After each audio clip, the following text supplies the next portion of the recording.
Hey everyone, and welcome.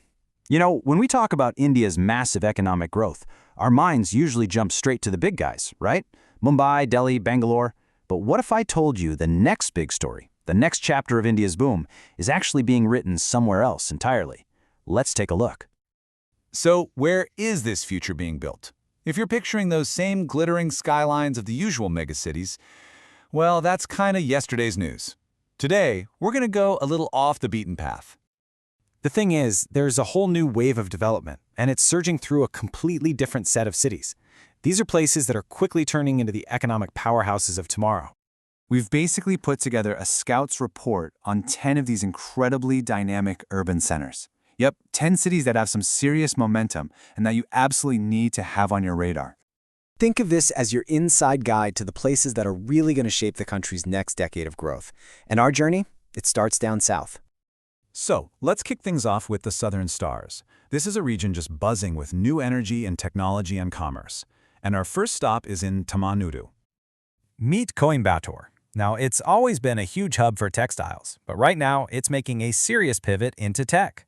We're talking about a massive AI and startup center, and you can already see investors are taking notice, with land registrations just surging.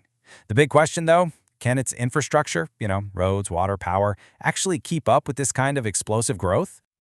Next up, we're hopping over to Thiruvananthapuram in Kerala. It's got a super educated workforce and is building out new data and industrial parks, which explains why the real estate market is buzzing. But here's the thing, its beautiful coastal location is both a blessing and a curse. It offers an amazing quality of life, but it also puts a hard cap on how much the city can physically grow. And while we're still in Kerala, let's talk about Kochi. This city is just a fantastic example of a diverse ecosystem. It's not betting on just one thing. It's got this incredible mix of a major port, a growing IT sector, and a really vibrant tourism industry. And that diversity, that's its superpower. It's exactly why it's been named one of India's fastest developing cities. Okay, let's see what's brewing in another part of the country. All right, our journey now takes us right into the center of the country, to the heartland's new hubs, where a totally different kind of transformation is taking shape. First up, Jaipur. Now, this is a city with a really unique challenge. How do you blend ancient, beautiful heritage with hyper-modern growth? With a huge government push on infrastructure and still relatively affordable housing, it's developing at an incredible pace. The real trick is going to be managing that delicate balance without putting too much strain on critical resources like water. Now let's look at Lucknow, the capital of Uttar Pradesh. Being the state capital gives it a massive advantage, and it's now emerging as a major hub for both office space and logistics.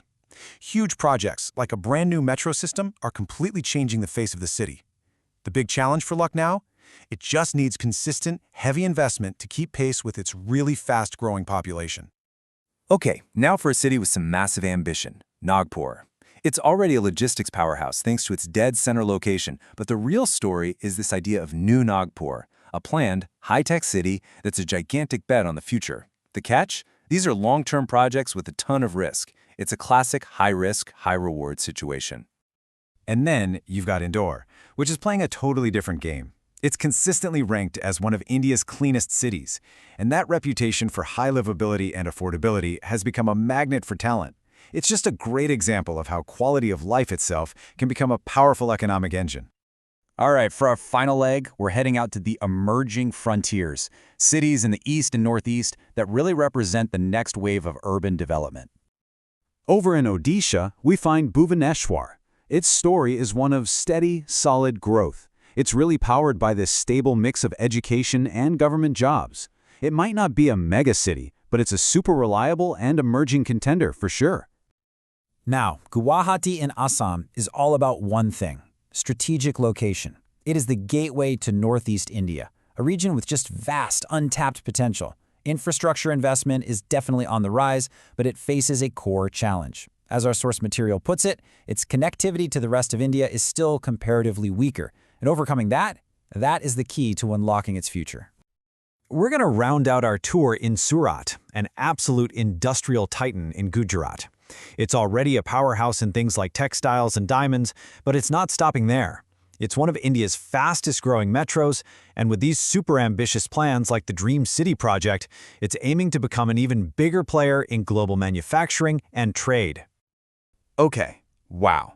We've just visited 10 fascinating cities, each with its own incredible story. So now let's step back for a second and look at the bigger picture. After seeing all these different examples, you start to notice a pattern, don't you? What is the common blueprint for growth that kind of ties all these diverse places together? Well, 4 key drivers really stand out. First, a massive government push on infrastructure. Think of the new metro in Lucknow. Second, the rise of tech and specialized industries. That's Coimbatore's AI hub.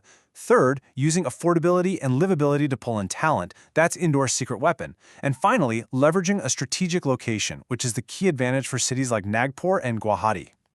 But of course, it's not all smooth sailing. These cities all face some pretty big shared challenges. Rapid growth puts a huge strain on infrastructure. The cost of living inevitably starts the climb. Those really ambitious projects, like we saw with New Nagpur, they carry big risks. And then there's that delicate balancing act of progress versus preservation, which is the central challenge for a city like Jaipur. So this all brings us to the final and most crucial question. There is no doubt these 10 cities are rising, and they are rising fast. But as they grow into the megacities of tomorrow, will they actually learn from the past and build a more sustainable, more livable future? Or are they just destined to repeat the same old cycles of congestion and inequality? The blueprint is there, but the final structure, well, that's yet to be built.